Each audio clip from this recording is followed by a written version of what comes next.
So I'm Valeria from Rebreak Speaks, and today we have Kieran Smart with us today, talking about his work and his music. So if you just, well, before I start, I wanted to give like a disclaimer because I know we'll be talking about mental health anyway. But I thought it would be worthwhile to say if there's anything you don't want to talk about, we can just cut the topic and you can just tell me. Cool. So there's no pressures or anything. Yeah, cool. Yeah, no worries. So first of all, if you wanted to introduce yourself and your work. Cool. So I'm Kieran. I'm an artist from Dundee. Go by Xander as my artist name, and it's mainly kind of rap music that I do. But yeah, that's pretty much it. Yeah, cool.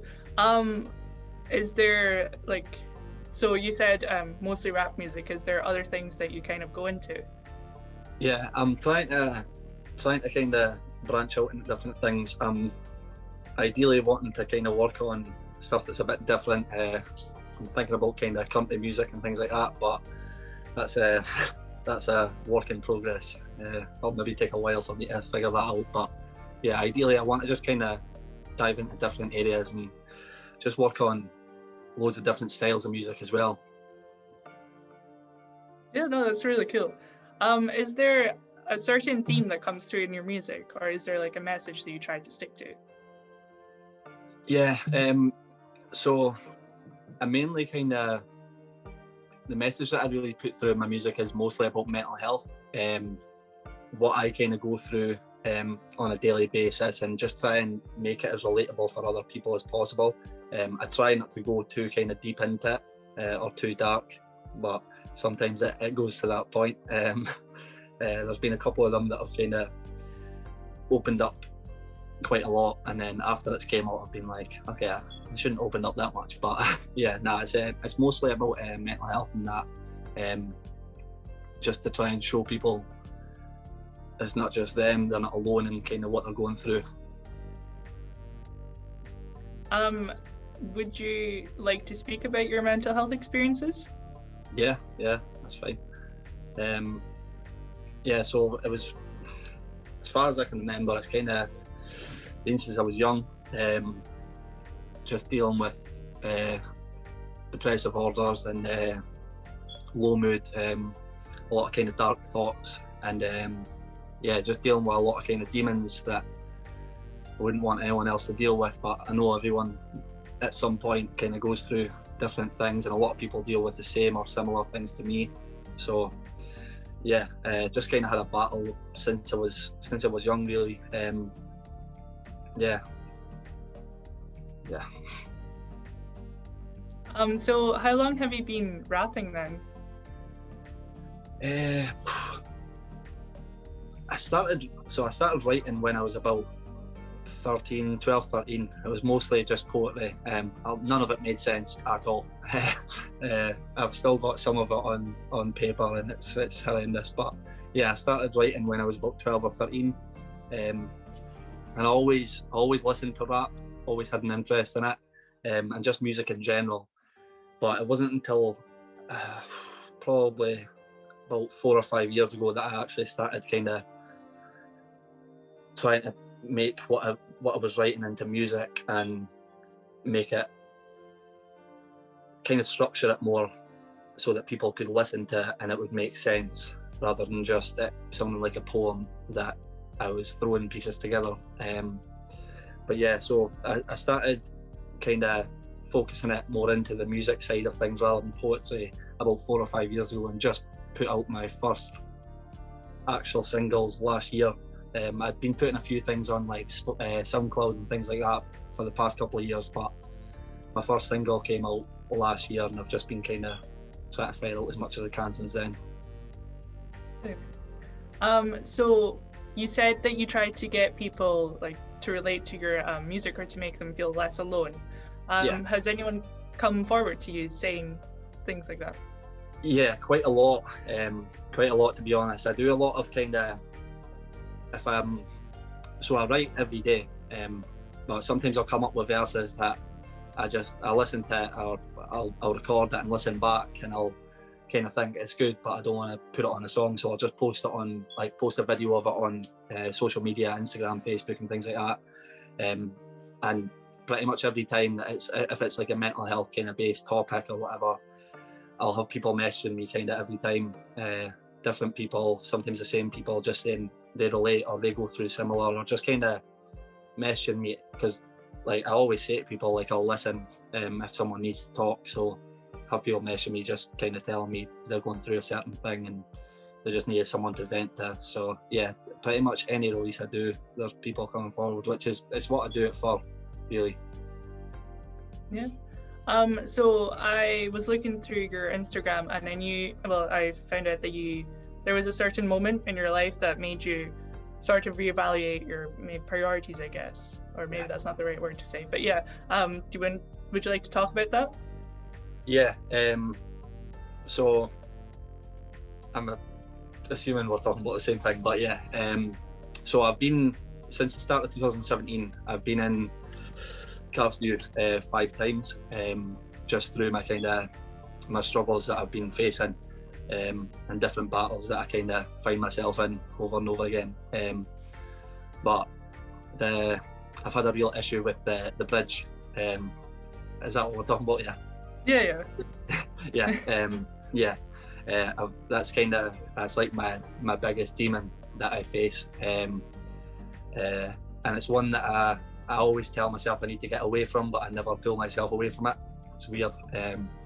But yeah, there was one night I was on the bridge and was kind of planning that was going to be the night that I kind of didn't have the battles anymore. But luckily, good friends of mine found out where I was, came and grabbed me, shook me up, and told me that I wasn't finished. I still had something to do here. I still had a reason to be here. And yeah, I was in Cardiff and just kind of spent that time trying to figure things out and reevaluate things and figure out what my purpose actually was. I'm sometimes still trying to search for it. I think everyone spends their life trying to find a purpose.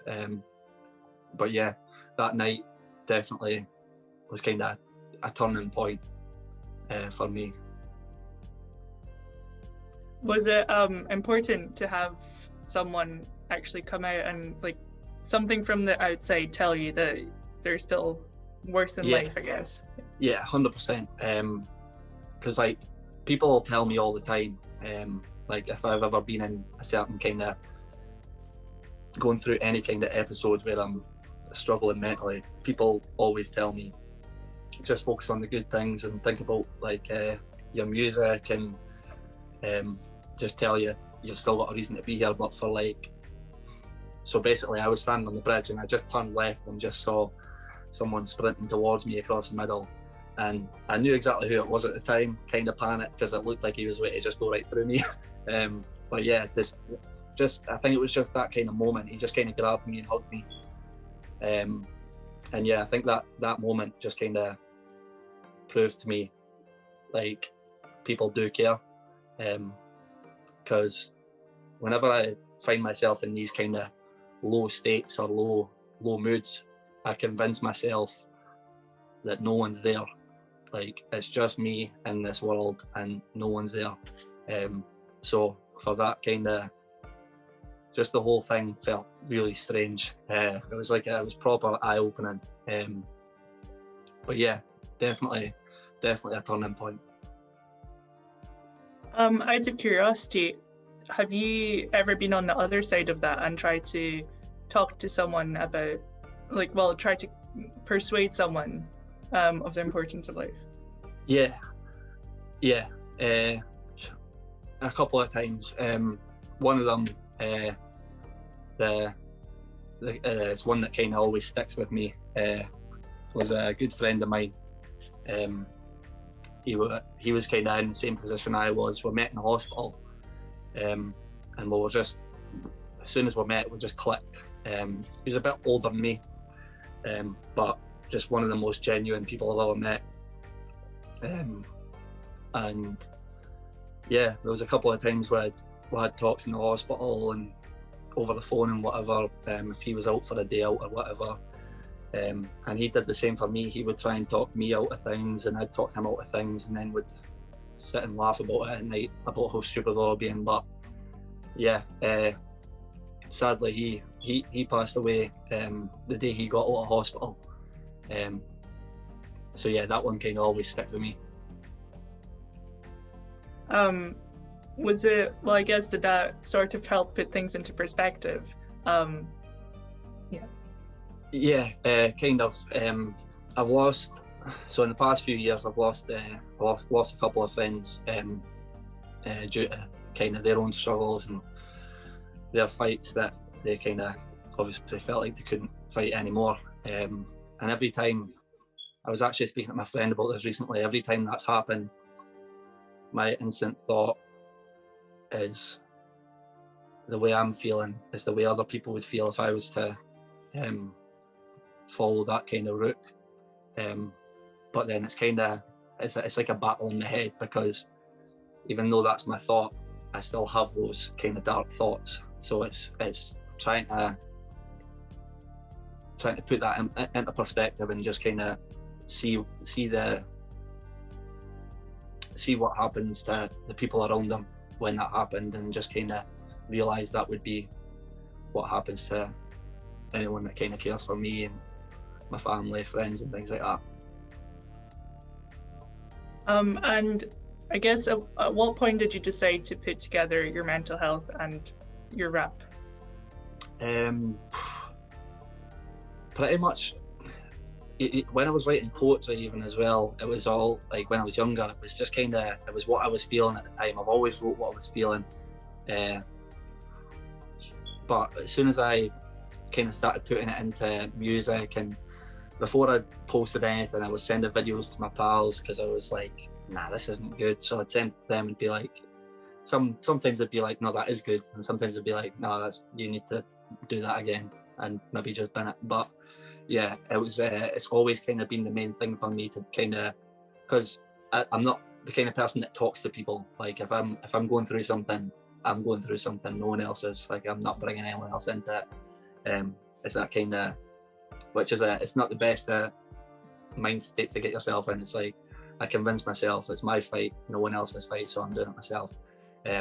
But with the music, I write what I'm feeling, and then eventually I'll record it and I kind of put it out. So it's like, it's kind of me telling, it's my way of venting and telling people, yeah, I'm struggling right now. But it's also, I try and make it so people can be like, I'm not the only person struggling, like this guy's struggling as well, and it's similar to mine. So yeah, it's always been the main thing for me with my music.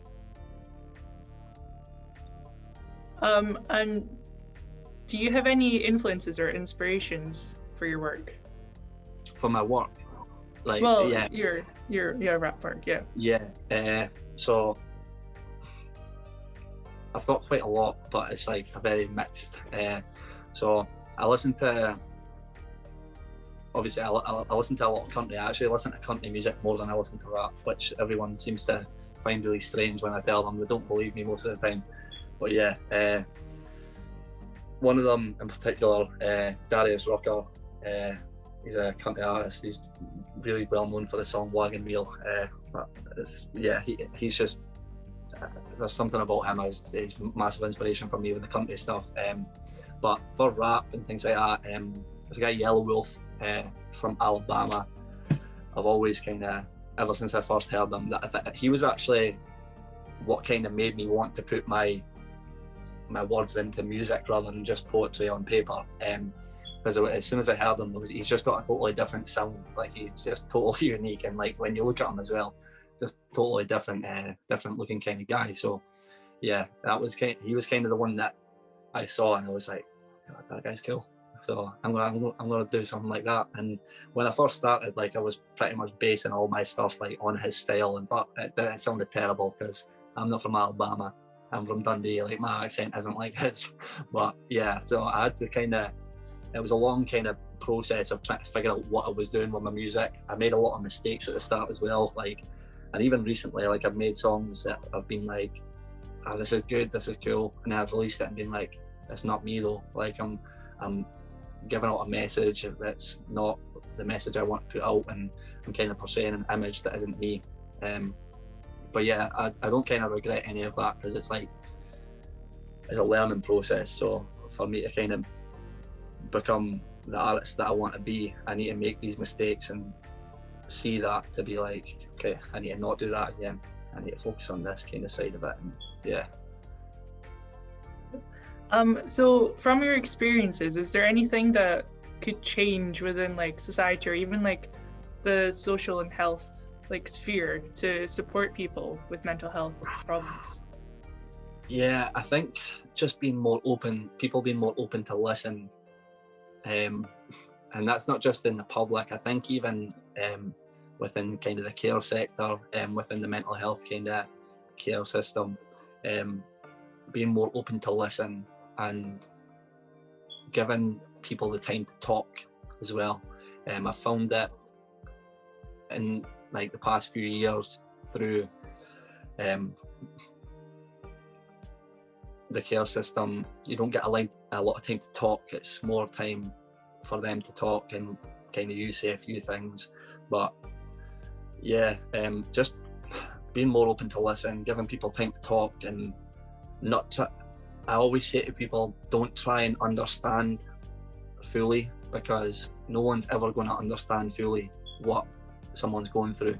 Like if I was to go and I could explain to someone the most in-depth version that I can of what I go through, and that person's not going to understand fully, because there's parts that I can't put into words, and it's the same for everyone else. Like there's parts, even if it's the slightest thing that you can't put into words, that part missing is someone not going to understand, and there's just some parts that you don't want to tell people as well. So yeah, being more open to listen and understanding that you won't understand, if that makes sense.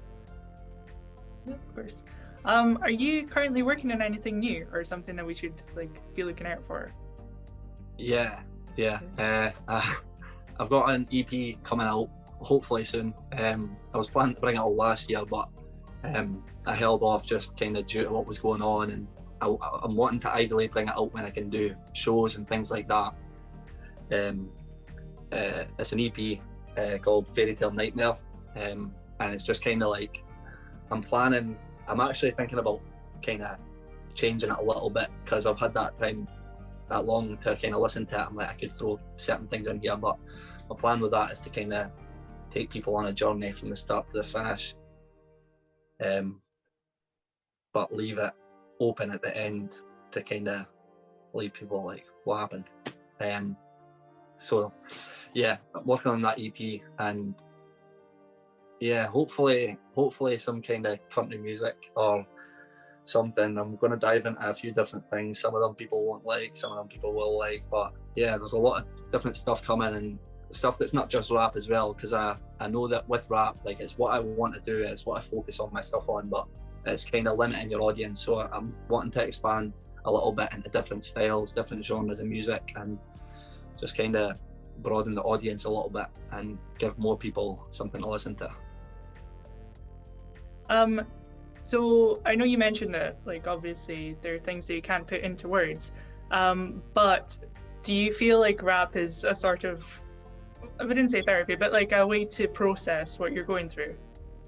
Yeah, kind of. Yeah. There's a lot of things that I've said in songs that, like, listening back, I've been like, oh, I wish I hadn't said that, because I don't want people to know that. Like, it's weird. Like, I feel like I put it out because I'm like, this out, but then as soon as I put it out, I'm like, okay, now I'm vulnerable because people know my weaknesses. But the thing with the music, like, a lot of my songs, like, not even just in songs, but like, because I've kind of dealt with demons as long as I can remember, through my songs, I pretty much all of them, regardless of what topic it is, at some point there's a demonic sound or a demonic layering on my voice that I put in, or I don't put it in because I'm hopeless with that stuff, but whoever's mixing it or engineering it or whatever, they put it in, and yeah, there's every time I hear it, I just kind of get a chill, because it's like I'm opening it up and letting other people hear what I hear, if that makes sense. And like, yeah, the first time that we ever put on a song, it just gave me chills all over my body, because I was like, this is strange, because that sounded exactly the way it sounds in my head. And I was like, I don't know how you managed to do that, but do it on everything I do.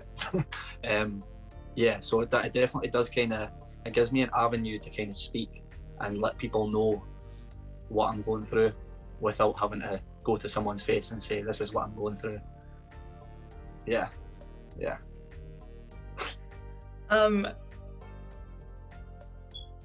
Would you people who are maybe going through the same thing as you or something similar? What was that? Would you give any kind of advice to people, or like even like supportive advice to people who are going through something similar? I'm going to give first of all the advice that everyone gives, but it's the hardest thing to do. Talk to someone. There's loads of kind of helplines out there if you don't feel comfortable talking to your family or your friends, which, like with everyone, most of the people I've spoke to that have been going through things, they don't want to do it because they don't want to worry the person because that cares about them or that they care about. There's a lot of helplines that you can contact, free helplines. They'll just sit and talk over the phone, sometimes over text if you'd rather that, and you can kind of vent, let them know what you're going through. And yeah, if you need the help, get it, regardless of what it is. If you go to your GP and they refer you to like community mental health or anything along those lines, just take the help, because I know a lot of people that haven't taken the help when they've been offered it, and sadly it's turned against them and things have just kind of, the clouds got a bit darker.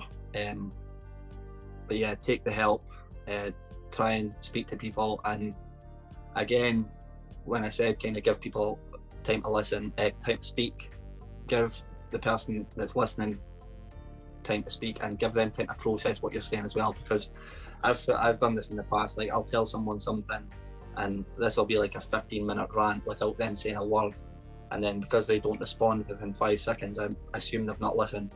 But yeah, give the listener time to listen as well, because it's a hard thing to process, especially if it's someone that cares about you. Like they've taken that in plus 100 things more at that moment. So yeah. Fair enough. So we're coming up to the end of the podcast time. I was wondering if you had anything else you wanted to say before we round it off. I don't think so. No, I don't think so. No. In the previous one, we left on like some words of inspiration, which is like really tacky, but I thought it might work if you have any of those. Oh God. I don't know. You don't have to. I mean,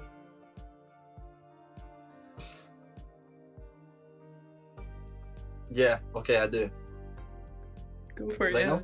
Yeah, okay. Yeah, go for it. Yeah. Yeah, I just encourage everyone to kind of be themselves, whatever way that is. If anyone tells you not to do something, as long as it's not kind of harming you, harming anyone else, if you want to try and become something or try and go down an avenue to create something, do it. Don't let anyone stop your creative process.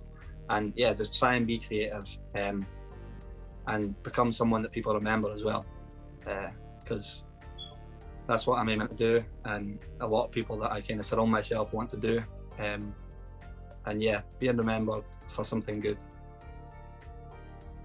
Perfect, that was really lovely. Well, thank you very much for speaking with us. We really appreciate you being, it was like really insightful. Thank you so much for sharing that. Thank you. Yeah. All right.